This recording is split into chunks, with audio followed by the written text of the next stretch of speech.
Oh, welcome into the Russ Joy Show. I'm Russ Joy. You figured that out because you're smart. It's also the name of the show. And what's going on? Where are all my things behind me? What happened? Where are they? Where are the things that typically are the backdrop behind me? You know what? I think I have. I could put this here. I could do this. I can put. We'll go a little Philadelphia Union today. Do I put a little bit of Union behind? Did I actually eyeball that pretty straight? I think I did. It's actually kind of impressive. I'm a little bit impressed. Where's all my stuff? I've upgraded the studio. I have. I've upgraded the studio in a big way. And on Friday's show, you're going to see the fruits of the labor. But everything it's over there. I have to hang stuff. It's going to look nice. I think that by the time I'm done, it's going to actually kind of look like a nice sort of studio thing in here. And I'm still trying to figure out these little dudes in front of me because I like to have as many of them on the screen at once as possible. And, of course, the show. Continuing to grow there over on TikTok and on Instagram and YouTube and Facebook. So a lot of stuff to get into. I mean, can I say I'm exhausted? Is exhausted an okay thing to say today? Because, well, listen, if you're a fan of more than one team in Philadelphia, you're exhausted for a whole myriad of reasons. We could start with the fact that the Phillies got shut out again by the Astros, but I don't want to do that. Longtime listener of the show, Andrew Fawcett, sent me a DM last night, picture from the Astros park. And I asked if it's a nice park. He said, yeah. I didn't ask, is the Phillies hitting nice? Because it's not. And I saw a lot of people last night, and this is the only thing I'm going to say about the Phillies, because if I have to talk about the goddamn Phillies right now, I will lose my mind. I will blow my stack, and I don't want to do that. It's been a good day. Everybody on Twitter, everybody with a pulse, with a brain, has now been saying, oh, this team still needs bullpen help, still needs another bat, maybe a better outfielder. And to those people I say, where were you all offseason? I'm getting this Union thing down. No, I'll keep it up. Where were all of you people during the offseason when Dave Dombrowski failed to address the bullpen and the outfield / an actual bat in the lineup? Where were you? And don't tell me that you were one of the frauds who early in the season said, well, see, the Phillies are winning. I knew Dave Dombrowski did a great job. Yeah, he went bargain barrel hunting, but it was a great job by him. And everybody who said that he had an underwhelming offseason is an asshole. Nope. The two biggest holes going into the offseason remain the two biggest holes on this team. But Russ, the Phillies did actually beat the Mets 2 out of 3 games over the weekend, and they did claim the lead in the NL East, and even though they've gotten shut out back-to-back games, and they're only 6-4 in their last 10 games, they're still up by a half game over the Mets as of recording on Thursday, June 26th, the year of our Lord, 2025. Yeah, that's great. Awesome. I am hyperbolic sometimes. This is not one of those times. This is insane to me that you can't continue to pick up ground because you've been shut out in back-to-back games. Well, Bryce Harper, I don't give a shit. No, I don't care. The Bryce Harper excuse is getting really, really old really, really fast. And I'm honestly sick and tired of it. I'm sick and tired of seeing people go and try to make an excuse. Well, Bryce Harper's been out. When Bryce Harper comes back, everything's going to be hunky-dory. No, that's not exactly true, is it? Because I don't know if I need to remind people of what has been happening with young Bryce Harper, who's, in fairness, not that young anymore. He's still younger than me. That feels weird. He's still younger than me. But it's not ideal, guys. Bryce Harper, the last few years, I keep trying to remind people. And I almost wonder if this is what Angels fans kind of had to go through with Mike Trout missing time. But, Bryce Harper hasn't played a shit ton of games the last few seasons. He's played the majority. Last year, he played the majority of games. Played 145. Year before, 126. Year before, 99. He's played 57 games this season. He hasn't exactly inspired a lot of confidence. He's hitting .258 on the season. Does that do a lot for you? It doesn't do a lot for me. 9 home runs. Remember, there have been long stretches this season where we've questioned Bryce Harper's ability to generate power. He's got this wrist issue that was a thing at the end of last season. Got exacerbated. Had the ball he took to the elbow. Not ideal. Wasn't wearing a guard. Still don't understand why. They are not like a Bryce Harper away from fixing the lineup. There are legitimate issues, my friends, and Dave Dombrowski just seems like he's happy to keep rolling with the team that he's got. I don't have the quote pulled up here, but I saw one yesterday that essentially implied, don't expect the Phillies to be very active in the trade market in the next week or so. Don't expect the Phillies to do much before the trade deadline. Don't expect that. Well, they're happy with their team. Okay. And then I'm going to be happy to be in and out on the Phillies. I'm going to be happy to allocate some of the time on this show to the Flyers, to the Sixers, to, God forbid, Eagles camp, the first place Philadelphia Union, who once again won despite like half of their regulars not being in the lineup. Team of destiny, some are saying. That's why we got the Union here. Also because I didn't put the Union in some of the upgraded stuff that the other headlines and newspapers have gone into that are going to get hung up here, hopefully by tomorrow. And if not, I'm going to be a total liar and a fraud. I might be that anyway. The Phillies are an upsetting thing to watch. And they could turn it around. Like, they're already underway as of recording. They're already underway against the Astros. If they bounce back, if they have a decent enough showing, you feel a little bit better. If they get shut out for the third straight game, that would be bad, very bad.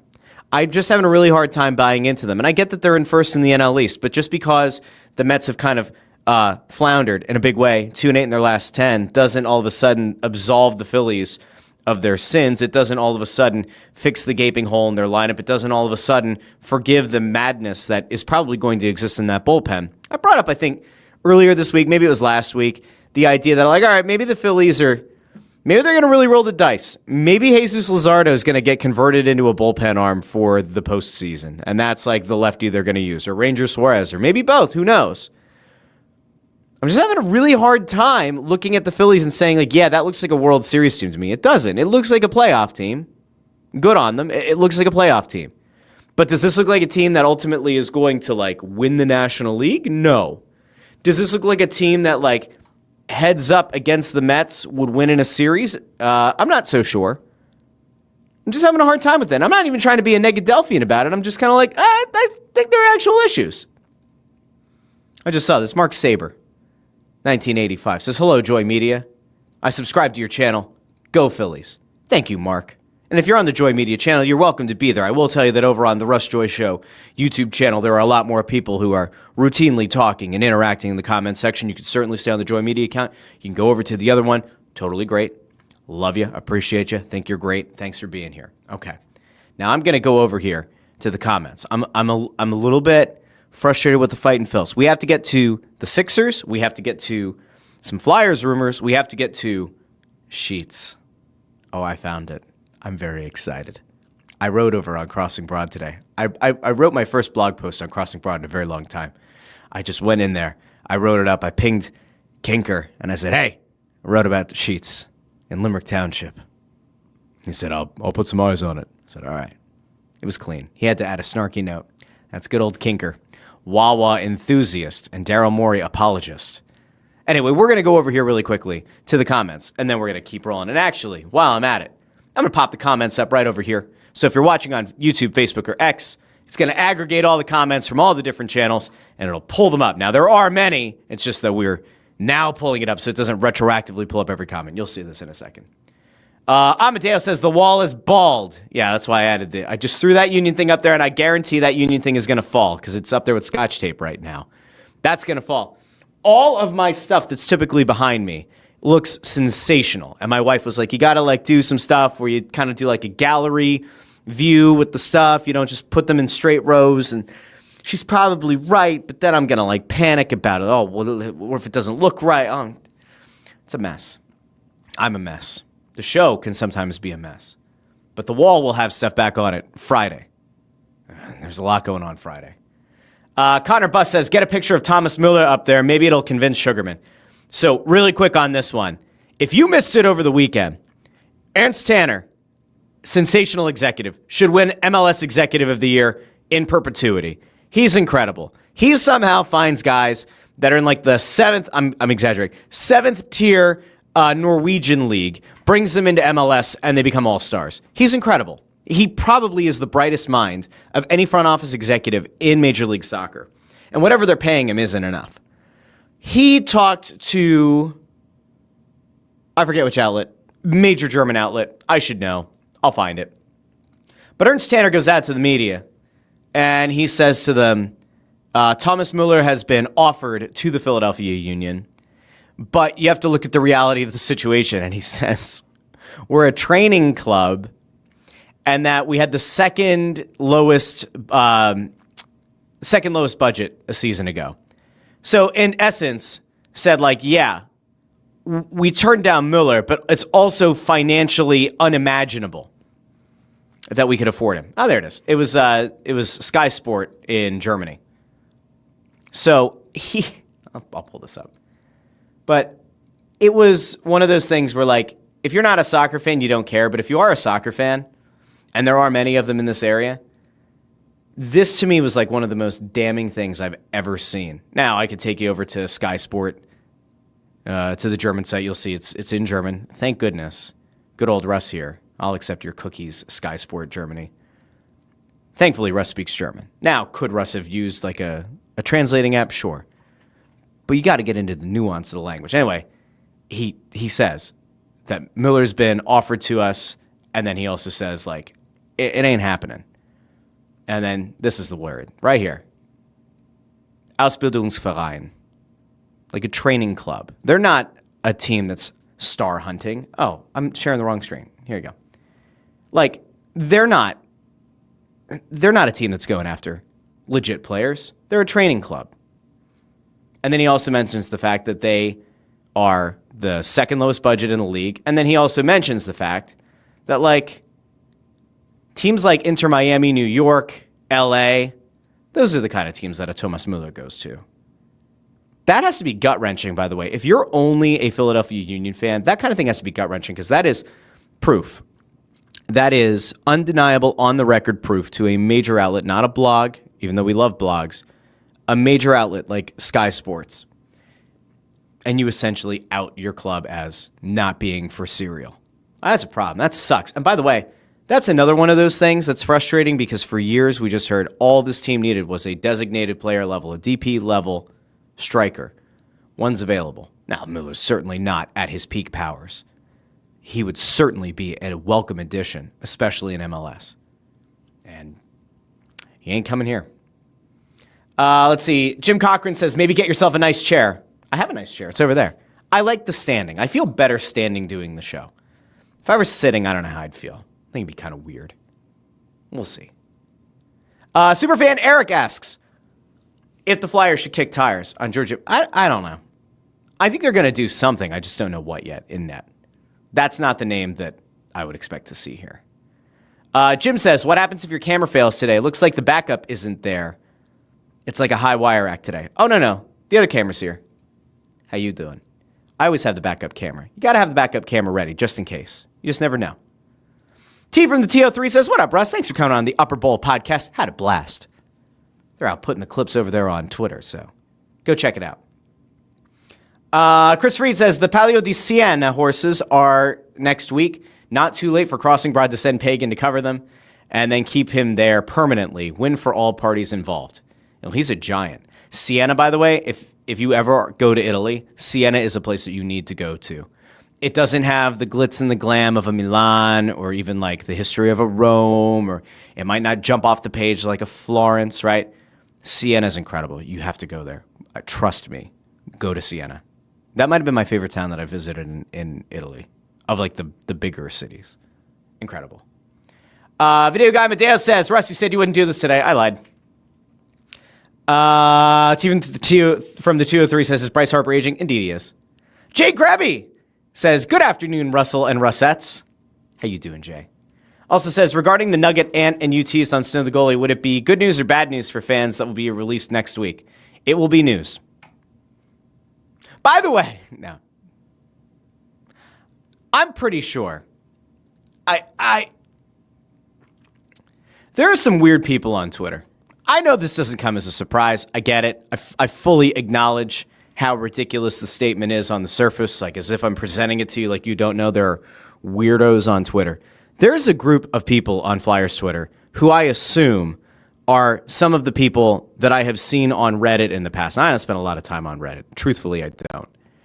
But I have a feeling that some of these like mouth-breathing basement dwellers find their way to Twitter. And some of the shit they do, and they say, like, these are miserable human beings. I know sometimes I get branded as being, like, negative. I view it as realistic. When a team is bad, I tell you a team's bad. When a player's playing poorly, I tell you they're playing poorly. But there are some people who, like, some of them have an okay following, some of them don't. They're miserable human beings. And, like, they picked up the Snow the Goalie nugget, and, like, they started mocking it, which is, at this point, it's like, whatever, man. Like, live your best life. Live in fucking misery. Like, have at it, I guess. Like, I want all people to be, like, happy and, like, find value in life. I think some of these people just, like, can't find it. I don't know what they do. I don't know how they feel. I don't know how they, like, wake up in the morning and, like, have the hope going into the day. I hope they find it, because, like, being miserable all day on Twitter, I cannot imagine is a good way to live your life. And some of these people do. That nugget that's going to come out, it is what it is. It's news. It's news around the Flyers. When it is revealed, it'll make sense. A lot of things will make sense. I can't tell you what it is. It's not even me trying to, like, do a fun little tease. I can't tell you. I could, but I can't. Which doesn't make the seem any better, by the way. Like, I fully get it. I don't usually like throwing that out there either. So that's that. Jim Cochran says you should talk more about the Union, who beat up teams without 75% of their starters and 50-year-olds playing right back. Yes, I know. We'll probably do that over the summer. I think once the drafts are over, free agency is over, the Union will get some more love here. Because I do like the Union. I do. I really do enjoy the Union. Okay? Amadeus says, all you got to do is get hot, Russ. Pure sarcasm about the Phillies. Chris Freed says the NHL will be going to 84-game season shortly. Just means another edition of the Press Row Show. I saw this, and I wanted to scream. The NHL and the NHLPA are in the process right now of hammering out the final details on a new CBA, which is good, because at the very least it means there's not going to be a lockout. Thanks, sweet baby Jesus. No lockout. 84 regular season games, and I think if I saw it correctly, it's going to be a 4-game preseason, which honestly, I don't care. I hate preseason in the NHL. I think it's largely useless. I get why you do it. But man, like the idea of going from 82 games to 84, I feel like it's a little bit too much. Let me see. There were some new contract limits that max terms could be limited from 8 years down to 7 to re-sign 6 years in free agency. The last 8-year deals that could potentially be signed would come this offseason. They're talking about standardizing draft rights. Teams keep rights to all drafted players until age 22, even if they move leagues like CHL to the NCAA. That kind of helps with the new availability for players who haven't signed their ELCs to go to college. They're talking about shutting down the LTIR loophole that some teams have taken advantage of going into the playoffs. I don't know if that's going to end up looking like there was a thing that was out there about how your playoff roster has to be cap compliant to take the ice in a given game. So that's interesting as well. They're talking about being able to do like increased bonuses for the postseason for players. Each team can carry a full-time emergency backup goalie. Maybe that's going to be Kolosov. Who the hell knows if you're the Flyers? For the most part, that's it. The one thing that they are going to do that I'll be really interested to see just from a covering the optics of the league, they're apparently going to get rid of the dress code. So I guess that means guys don't have to wear suits anymore. Are we going to see a lot of players breaking away from the tradition of wearing suits to and from games? Who knows? Honestly, like, who cares? I don't think it's a big deal. Projected cap for the upcoming year, $95.5 million. Jumps up to $104 million, which is going to help everybody going after Connor McDavid next offseason. And then up another $9 million to $113 million in 27-28. That was reported by Frank Saravalli over at Daily Faceoff. So those are some big changes to the CBA. Most notably, you're looking at closing the LTIR loophole, shortening the max contract length, and extending the season to 84 regular season games, which seems crazy. Seems like legitimately nuts. But I guess that's one way to differentiate yourselves. 84 games. Seems excessive. What do I know? All right. I want to get to the Sixers here because I see people commenting about the Sixers, or they did a little bit ago. Let's see. Andrew Fawcett over here says, blame me. The Phillies haven't scored a run since I turned 50. Boo-hoo. Andrew, happy birthday. Seriously, happy birthday to you. It's something. 50 seems like a big number. But everybody I've ever met who turns 50 says, oh, it's just like the new 40. And I go, okay. Yukon456 says, I'm here. You can start. Oh, we already started. Don't worry. Don't worry. Jay asks about that nugget on Snow the Goalie. Will we definitely hear about it next week, Russ, or will it be like the Hart news where it keeps getting delayed? It'll happen next week. I fully expect the word will be out next week. The Hart thing was totally different. And there were legal reasons that the Hart thing didn't come out. And we've all seen quite a few reasons why. Okay. I want to get over to what happened in the NBA last night. Then we'll get to some of the NHL stuff, and then we'll finish up with the Sheetz conversation, which ultimately is why I did the show. It had nothing to do with last night in the NBA and has nothing to do with Friday night in the NHL.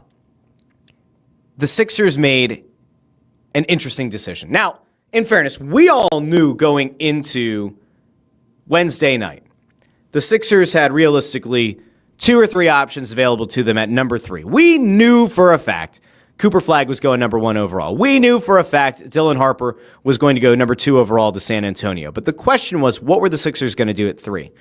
And as much as I hate the idea of trading down from 3, just as much as I hate the idea of trading down from 6 on Friday in the NHL draft if the Flyers choose to do that, if you're recouping valuable assets and you feel like that group, that next tier, is all essentially the same and that there are 5 or 6 players, and if you move back enough, you're still going to get one of them, and you'd be happy with that, then fine, a trade back's okay.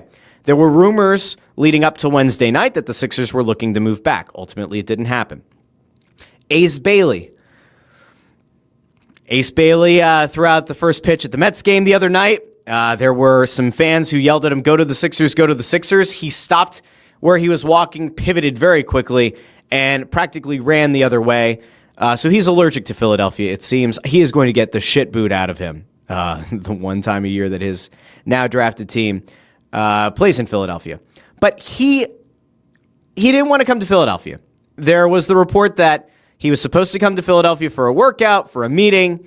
There were rumors that he wanted assurances that the Sixers were 100% going to draft him, a guarantee they would draft him at number 3 in order for him to fulfill that obligation of coming to Philadelphia, gracing them with his presence, working out for them, going through the meeting. Because, of course, you only do that if you're a schmuck, right? Like, who goes on meetings? Who would do such a thing? Why would one do such a thing?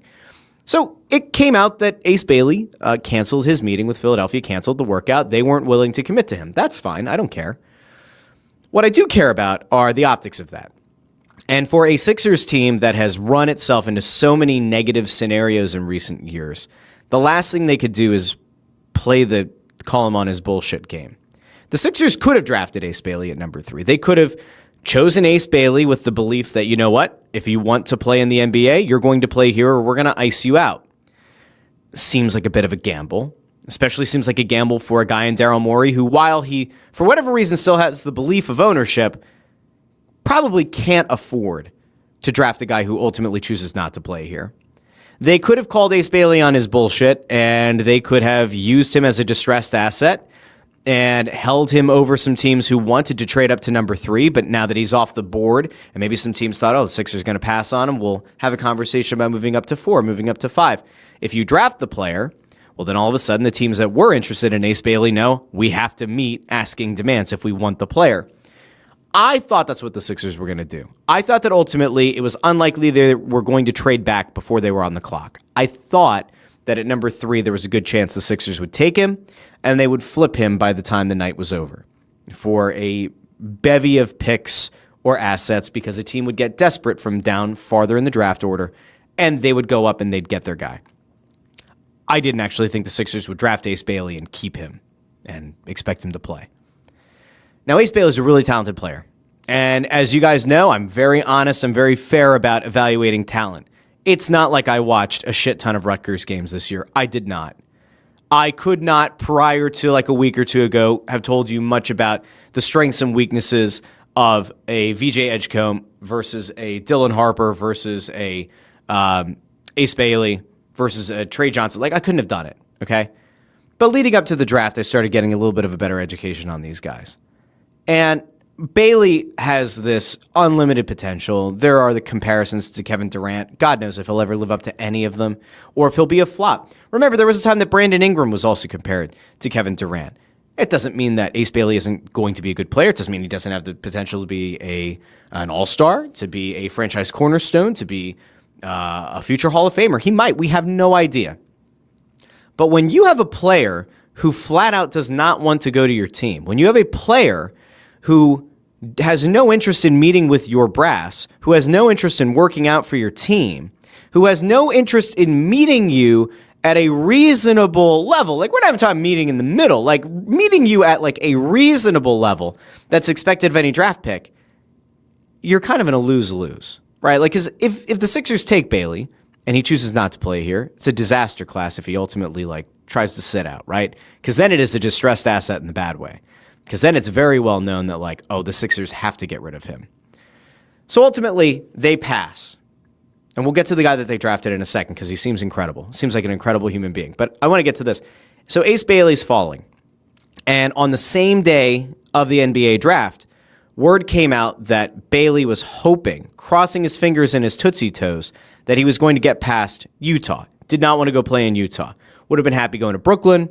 Would have been happy going to Washington. Would have been happy going to, I forget the third team. It wasn't Charlotte. There was another team that he was willing to go to. Utah takes him. Danny Ainge pulls a total, I can't even call it a sleaze move. Like, it's a good move. It's a really good talent player. Like, Ace Bailey's a good player. But Danny Ainge goes and gets him.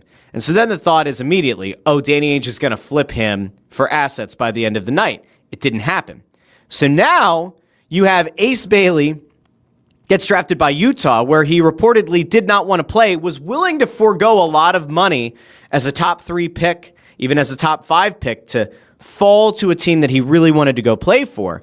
And he ultimately ends up in Utah. He doesn't end up in Philadelphia, playing alongside Tyrese Maxey, Jared McCain, sometimes Paul George, sometimes Joel Embiid, on a team that, like, in fairness, I know that I said the Sixers would be a top 4 team next year. We're going to take a look at the Eastern Conference here in a second. But, like, this is a team that's going to make the playoffs. Even if Embiid and or Paul George miss time, they're going to make the playoffs because the East, that was already bad last year, is going to be worse. Instead of contributing to that team, instead of being probably the best wing on that team, or the chance of being the best wing on the team, he's going to go play in Utah. Good luck, Ace Bailey. I hope it was worth it. Now, who's the guy that the Sixers ultimately took? They took a hell of a guy. And I want to go over here really quick. Jay Grabby says, am I the only one that didn't think Bailey was worth the hype even before his attitude and snubbing workouts came out? And he says, what kind of elite shooter next KD shoots 67% from the charity stripe? It's fair. I will say this, okay? The frame, the 6'7" frame, there are elements of his ability to make unbelievably difficult shots that remind you of a young Kevin Durant. I'm not sold that he's going to be that guy. I would be, again, off a very limited exposure to Ace Bailey's game. I think that by the time it's all said and done, he probably is more Brandon Ingram than Kevin Durant. Somebody 10 or 15 years from now can clip this show and throw it back on me on whatever platform we're all using at that point. But like, I think he's more Brandon Ingram level than he's Kevin Durant level. He's got to prove it. And he'll have the opportunity in Utah. It's not like Utah's, beating down the doors. Saw this one too. Jake Grubby says, Elliot Shore Parks spouting off on Twitter that Bailey's the next Durant. In what world? Bailey is 6'7". His college career wasn't even comparable to KD. KD is a 7-foot anomaly. ESP does what ESP does, man. Like, he has figured out how to get you guys worked up on social media. That's it. Like, I think it's really simple. I don't actually know how much of the stuff that he puts out he believes in. Maybe he does. A lot of it to me is just like engagement, and like everybody goes for it, and so it works. But like, let's not get crazy, okay? T from the TO3 says, Ace, have fun in Utah. And Amadeo says, hashtag anyone but Ace. Now, I want to go to the guy that the Sixers did select, though, because he's really good. So we're going to go Sixers draft pick, back to the Flyers, Sheetz, okay? I want to go to the guy that the Sixers did draft. Incredible. I mean, like, we were talking about if there is a way to make a better first impression as a draft pick in any league, if there is a better example of that than what we saw from VJ Edgecombe, I don't know what it would be. I honestly have no idea. This guy was incredible. Star-making performance. Now, I was watching the ESPN feed where, was it Monica McNutt, I think, was the one who interviewed him and his mom and his brother. His brother said, like, he saw this vision way before I did, way before anybody in our family did. The mom was reduced to tears. She's like crying for a minute and a half while this is all going on. Eventually, she just says how proud she is of him.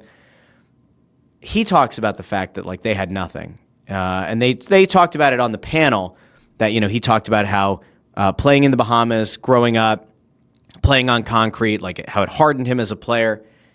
And I want you to hear, because not everybody saw the NBA TV interview, but I just want to give you a glimpse into the humanity. Now, I will mention the fact that, like, the thing that blew me away, again, I don't spend a lot of time watching these guys leading up to the draft. On the panel, they're talking about the fact that this guy, this young kid who's going to come in and contribute in some way to the Sixers, he used his NIL money to set up a fund to pay for the tuition of kids at the school that he went to in the Bahamas. A young kid, an NBA draft pick, used his NIL money to set up a tuition fund to pay for kids to go to school in the Bahamas. Think about that. Juxtapose that versus the entitlement of Ace Bailey not feeling the need to work out for teams, not feeling the need to even meet with a team that had a top 3 pick. Now, you could just say on the surface, the talent and the upside, maybe it is higher with Ace Bailey. I'd rather have the good human being who also has athleticism where he can jump out of the gym, is working on a shot that isn't broken. It's not perfect, but it's certainly not broken, and has a good bit of humanity in him. I want you to hear from this guy, because to me, this is the most impressive part of the night. And this is why sometimes, not always, sometimes the humanity ultimately wins out over what people view as the upside. I want you to hear from this guy, because this is the kind of thing that, like, warms your heart. Sorry, but man, that's what I'm here for, man. I know you see the emotions on my mama's face. She worked too hard, man. She worked too hard, especially for me, my brother, my little sisters, and my little brother. So, man, I'm just wanting to return the favor for her, man. You said you saw the emotions on your mom's face. Yeah. I know that they always go to this. I know that, like, in draft processes with every league, your family's typically around, whether you're in person or you're remote and they show you on the video. But, like, seeing that kind of relief, that excitement, that joy of your child getting selected is something that, like, so few people get to experience. And then you get to talk about the fact that this guy, his mom is so proud and he feels like he's finally giving back for all the sacrifices she made. What were the moments you remember most about just the way your mom poured into you throughout your life and your career? Man, them long nights, I'm telling you, I lived off a generator. I ain't had no electricity. I lived off a generator for 7 years. Again, let's juxtapose that versus entitlement. And we won't even just limit it to Ace Bailey. We won't just limit it to, again, Ace Bailey refusing to take workouts and doesn't want to meet with teams and felt like he maybe should have been the number 1 overall pick in the draft, wouldn't meet with the Sixers who had the number 3 pick. Juxtapose that versus this guy who's talking about living off a generator in the Bahamas for 7 years. No electricity, running off a generator for 7 years. And then again, we talk about the sacrifices that his mom and family made for him to be able to reach this goal. All right, let's keep going. Man, seeing what she had to go through to feed us, man, it's crazy. It's crazy, but I don't even know, man. My mind everywhere right now, man. It's okay that I love emotion. I love raw emotion. If you are a fan of sports, if you are a fan of just people being decent human beings, you listen to that one little segment. If that doesn't make you immediately root for that young man, if that doesn't make you at least sit back and go, you know what? I think that the Sixers might have been better going for Trey Johnson. They might have been better taking Ace Bailey and seeing if watching the chips fall where they may. If that kind of clip doesn't hit you on a human level, I don't know what your heart and your humanity look like. That's the kind of guy that you can root for. You pair that together with an incredibly bubbly personality in Jared McCain. You combine that with the smile that lights up the room in Tyrese Maxey. Yeah, you got 3 guards. You want to throw Grimes in there and question the rotation? Fine. Have at it. I'd rather go into a season knowing that there's at least a young nucleus of a team that has positivity, that has good character. That kind of shit matters. It doesn't necessarily override when you are down on talent like 3x to your opponent, right? But when you have decent human beings playing on your team, when you have guys who are willing to pick each other up, who have been through struggles like this guy was, I will back that player every time. If he has a rough rookie season, you know what you won't find me doing on this show? Shitting all over a young rookie. He's now bought himself some social emotional equity with me and probably with this fan base. And even if Ace Bailey goes out and takes the court for Utah and averages 17 points a night, and VJ comes in here, maybe he's only averaging 8 points a night while working through the shot. Yeah, people are going to say, did the Sixers make a mistake? I will still show this guy grace because I think ultimately that's the kind of thing that matters.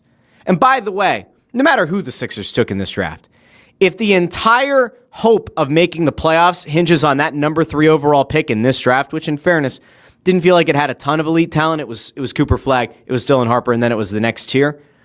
If it all hinged on that, Daryl Morey did a terrible job. Once again. That's just the fact.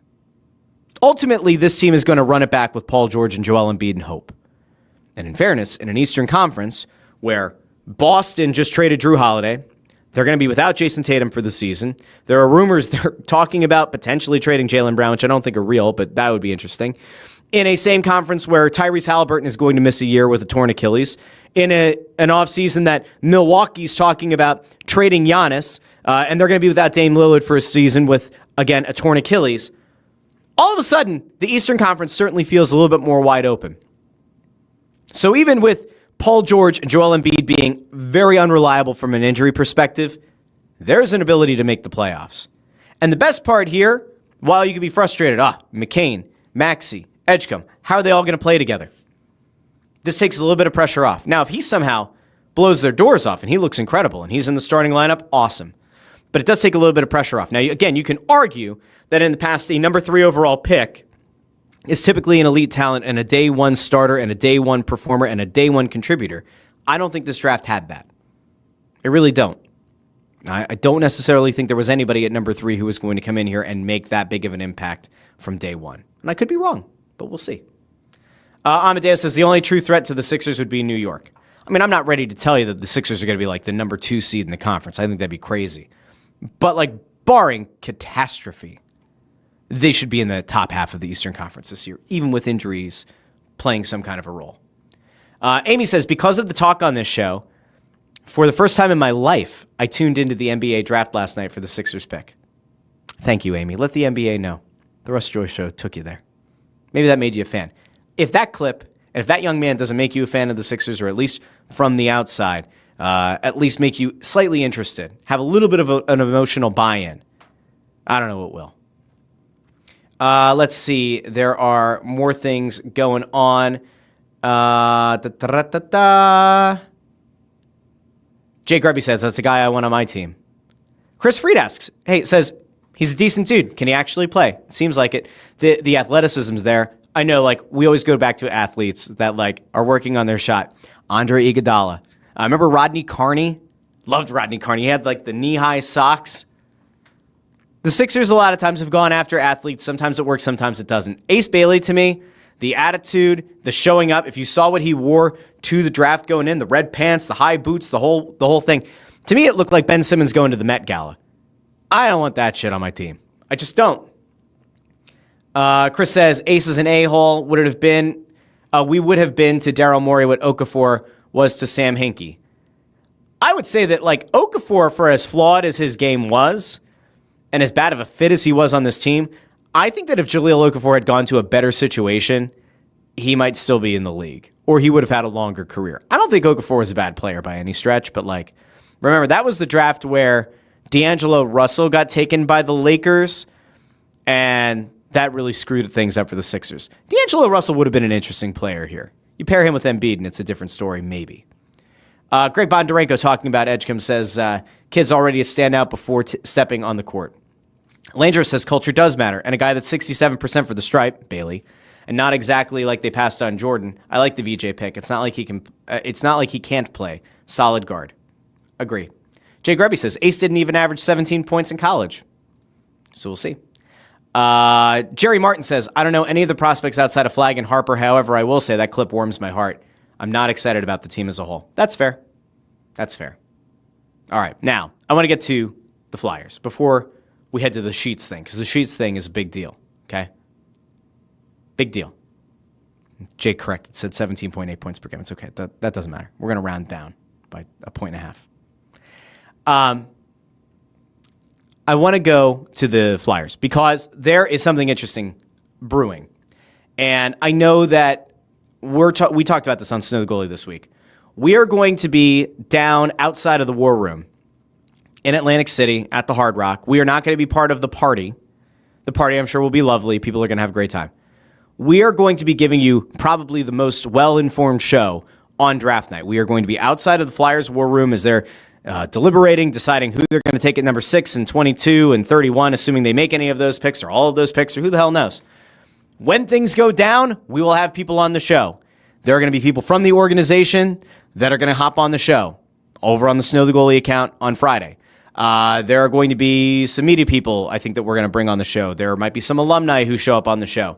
We're going to go live, I think, right before the first round starts, and that's going to go all the way until the first round ends. It's going to be a long show. It's going to be a good show, and we're going to have some people, ultimately, who may or may not have a say in who ultimately gets selected on the show, hopefully to explain their rationale. So whether you go to a draft party, whether you stay at home, whatever you end up doing, have a headphone in and rock and roll with Snow the Goalie. It's going to be a lot of fun. It might not be a live party with us yelling and trying to, crowd surf Anthony around, which would be a hell of a blast to watch, but it's going to be a really good, informative show.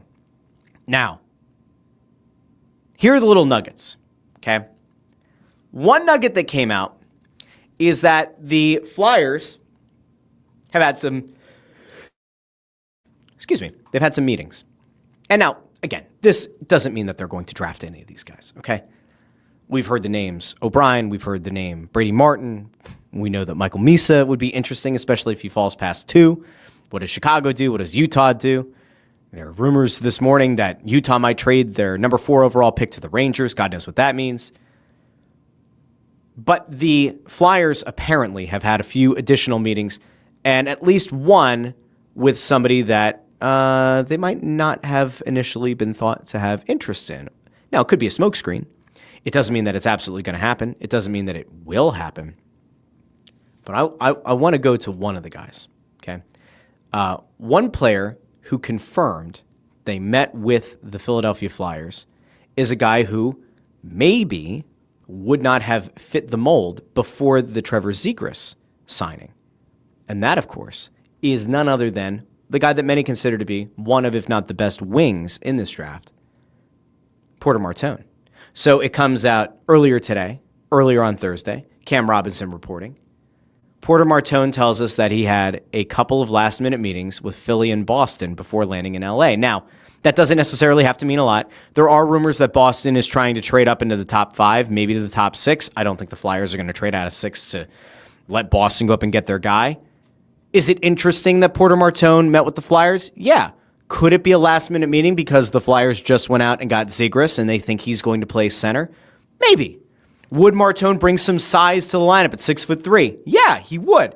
One of the things that we do know is that the Flyers have a smaller roster. That's not being unfair. Konechny's not huge. Brink isn't huge. Mishkov isn't huge. I have a lot of size.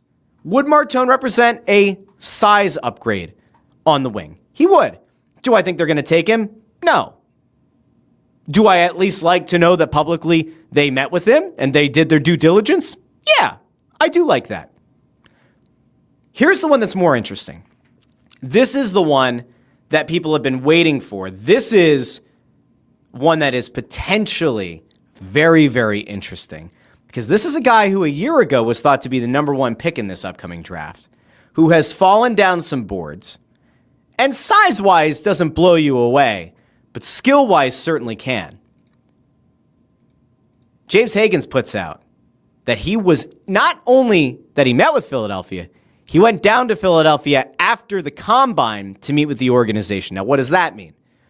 Well, if you remember, if you go back to when the Flyers ultimately ended up with a slipping, falling Matvei Michkov, right, who fell to them at number 7, should not have been the number 7 overall pick in that draft, but geopolitical things got in the way, and a KHL contract led to him falling to the Flyers, and also he would meet with the Coyotes, if reports are to be believed.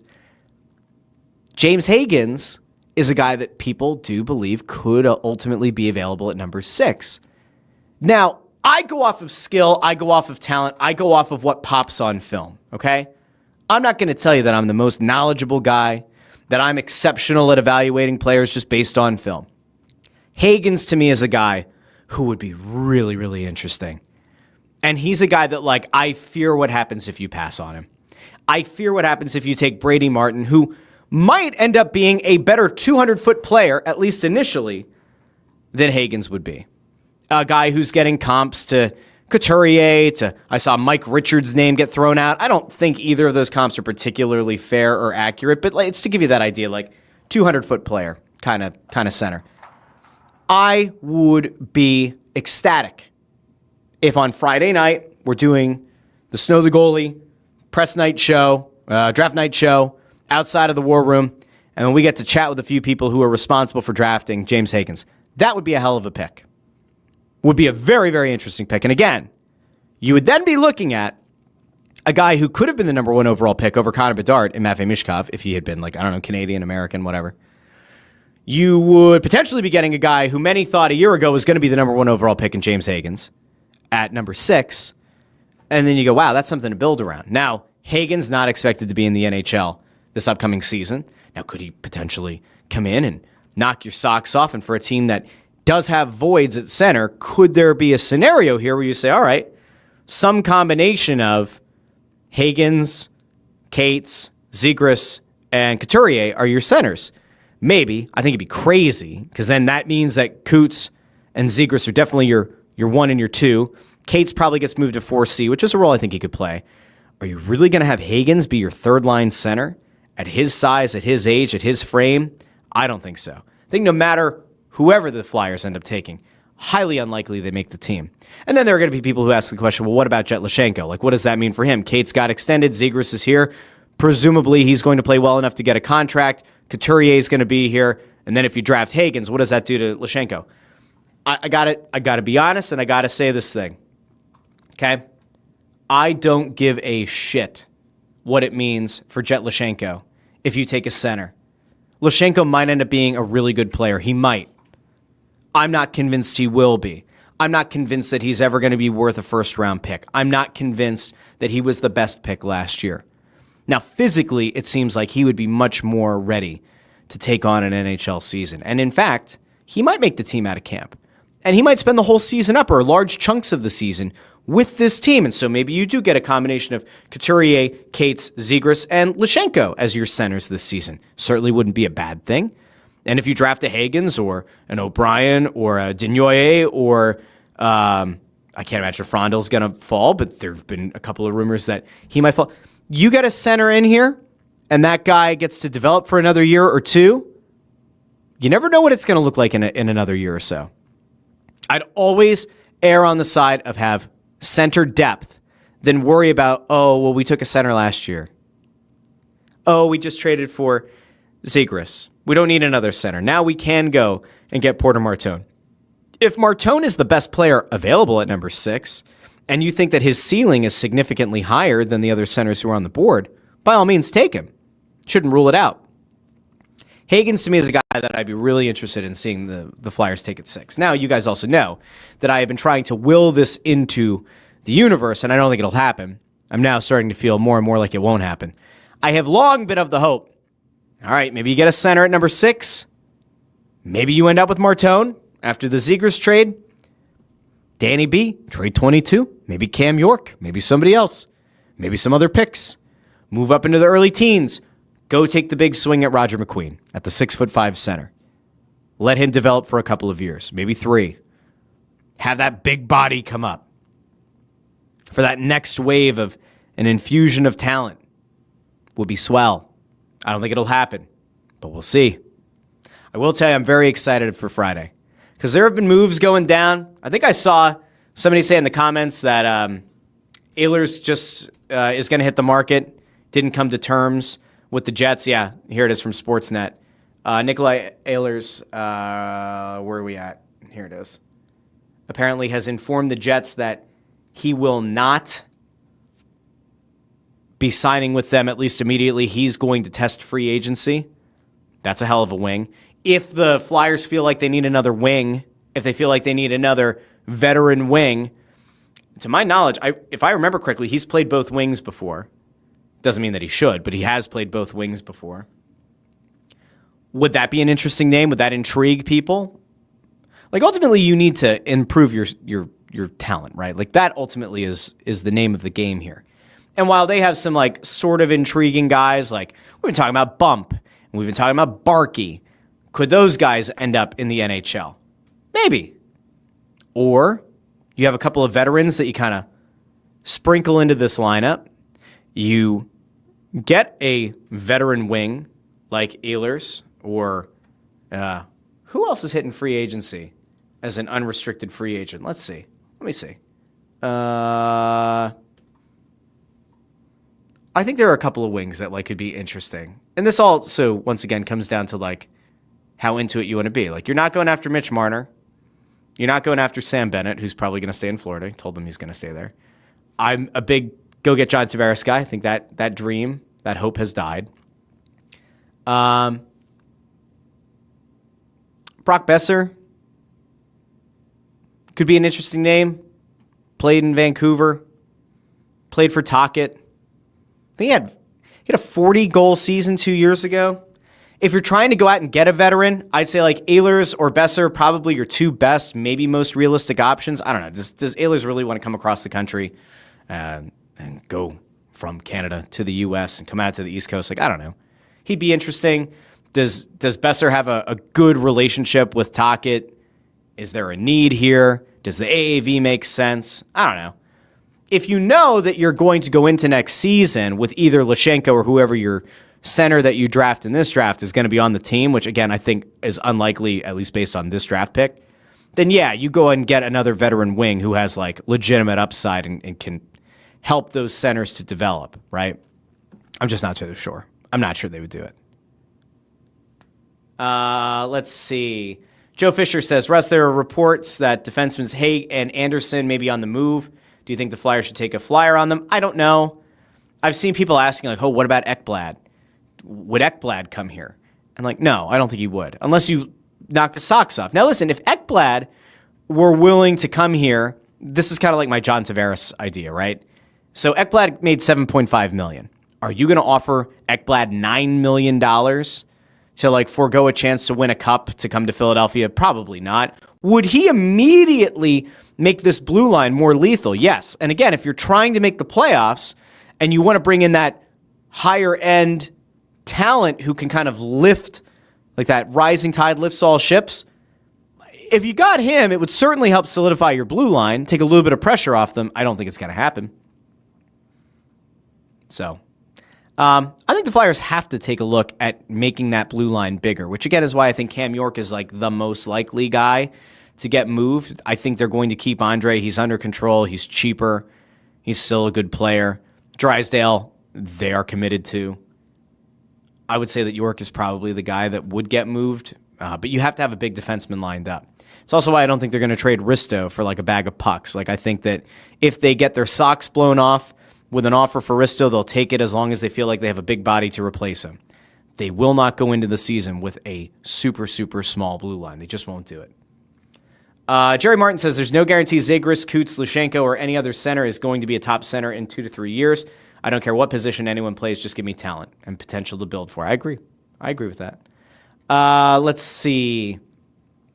Jay Grubby says, what does everyone think the percentage likelihood the Flyers make another move before the draft starts tomorrow? It's an interesting question.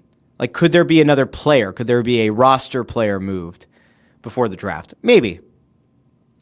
again, if I were the Flyers, I would trade back from 6 to 9 if you can to get Buffalo's first-round pick next year, because that is going to be a legitimate shot to get Gavin McKenna. And at that point, it's an interesting trade. Then I could say, all right, you're going to get one of that tier of players that you kind of were going to get at number 6 anyway. It doesn't feel like a huge downgrade, but we'll see. All right, now last thing I wanted to get to. This is something that was such big news in my life that I ended my hiatus. Like, I haven't blogged in a long time. I haven't written anything over on Crossing Broad in a long time. I mean, it is something that hasn't been like sports betting related. I have not written over on Crossing Broad in a very, very long time. But I did today. I did. Because today, I finally got confirmation. Sheetz is coming to Limerick Township. Oh boy! Sheetz is invading Montgomery County. Now, we knew a little bit earlier this year, Downingtown was going to be getting a Sheetz. They're supposed to like take the place of an old Rite Aid or something. And so there was the idea, there was the rumor was floated out there that Sheetz was looking to land in Montgomery County. Now, in fairness, it's pretty close to the border between Montco and Chesco. But out on Ridge Pike, 454 West Ridge Pike, Sheetz was trying to get approval, and they've gone through multiple levels of attempted approval to get a site plan approved. And it finally happened. Now, I will say, I have spent every day since June 3rd, which is when the Borough Council met, I have spent every day since June 3rd looking on the Limerick Township website to find out if we were going to be getting a Sheetz. I don't live in Limerick Township. I live close enough that I'll call it we.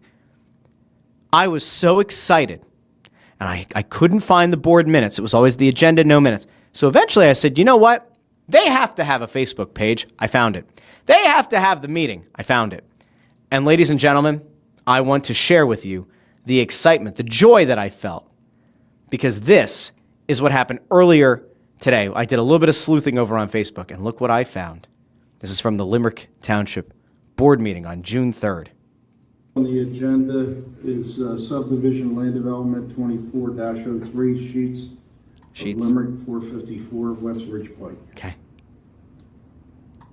So moved. Local government. Second. Don't let us I have a down. motion and a second. Is there any Second. comment from the audience? Good? No comment? There being none, all those in favor? Aye. Aye. Lots of ayes! I heard no nays! I heard no nays! So, ladies and gentlemen, I believe that means the ayes have it, which means that Sheetz is coming to Limerick Township, which means there will be a Sheetz right across the street from a Wawa. Now, why does that matter? Because if you remember, I think it was either earlier this month, maybe it was in May, I went on a long rant. I know, shocker that I would do such a thing. I went on a little bit of a rant about how Wawa's quality has dropped, and ultimately the best thing you can have in the world is competition. It is great when the monopoly owner no longer has a monopoly. I will, of course, go back to pro wrestling terms, and I will simply point out the fact that WWF Monday Night Raw was a lot better when WCW Monday Nitro was on TV.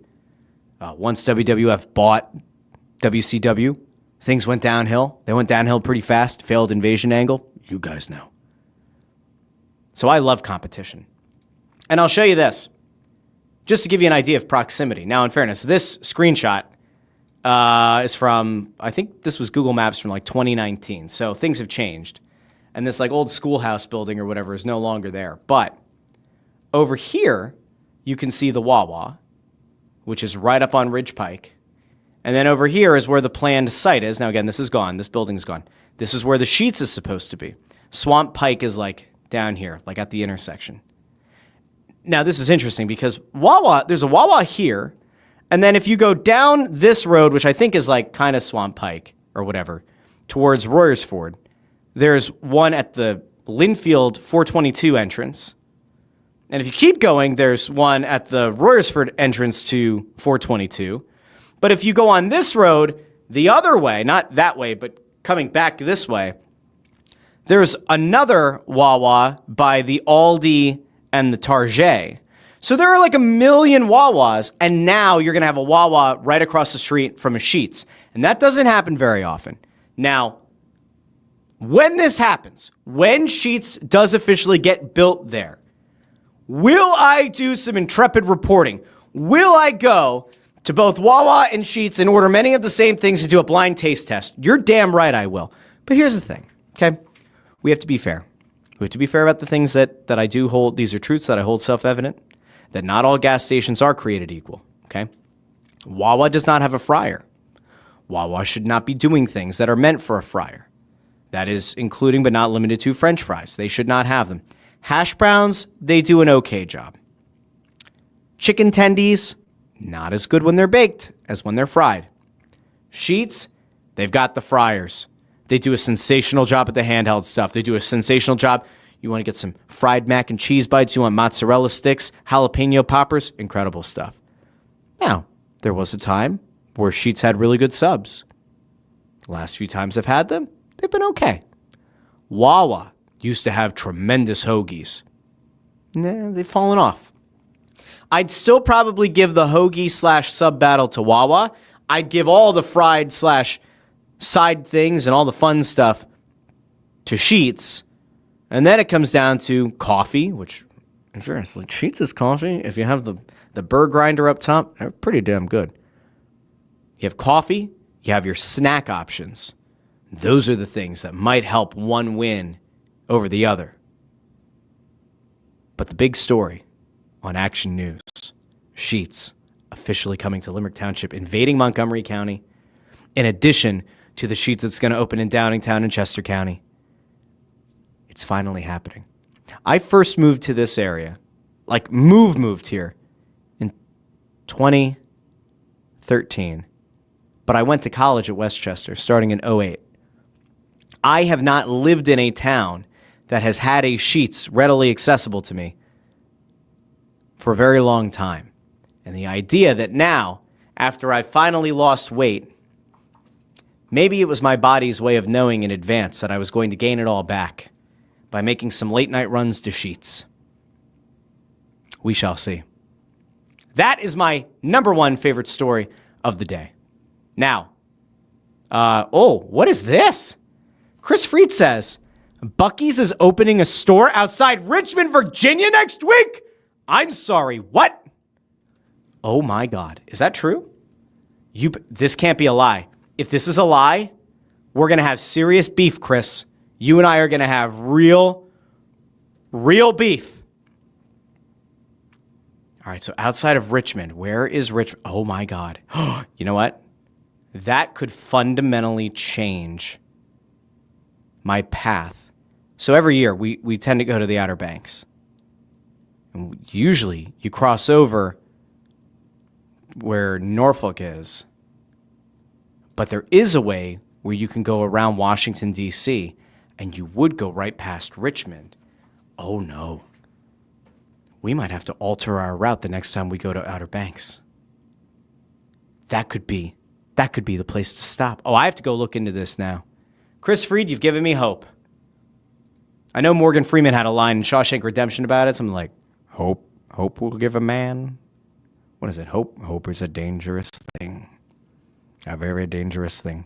Chris Fried, if you're right, and I could take my family to a Buc-ee's on the way to vacation, whenever we decide to go, if that's this year, next year, the year after, that might change their lives. All right. That's it. I'm going to head out. I will be back on Friday prior to the draft. Some point on Friday, I will be back doing this show. If you are a hockey fan, you want to make sure that you are also subscribed to Snow the Goalie and that you set your notifications that when we go live outside of the War Room down in Atlantic City, as the Flyers are going through what is probably the most important draft in very, very recent memory, maybe in a decade, maybe in 2 decades, we will be there. We'll be very close to the Brain Trust, and we will get you as much information as we possibly can. Make sure you join us there Friday night. Join me here on the Russ Joy Show Friday morning, early afternoon. Join all of us over on the Snow the Goalie channel Friday night for coverage of the NHL Draft. Until then, this has been the Russ Joy Show, and I've been Russ Joy, but you knew that already because you're smart. And it's also the name of the show.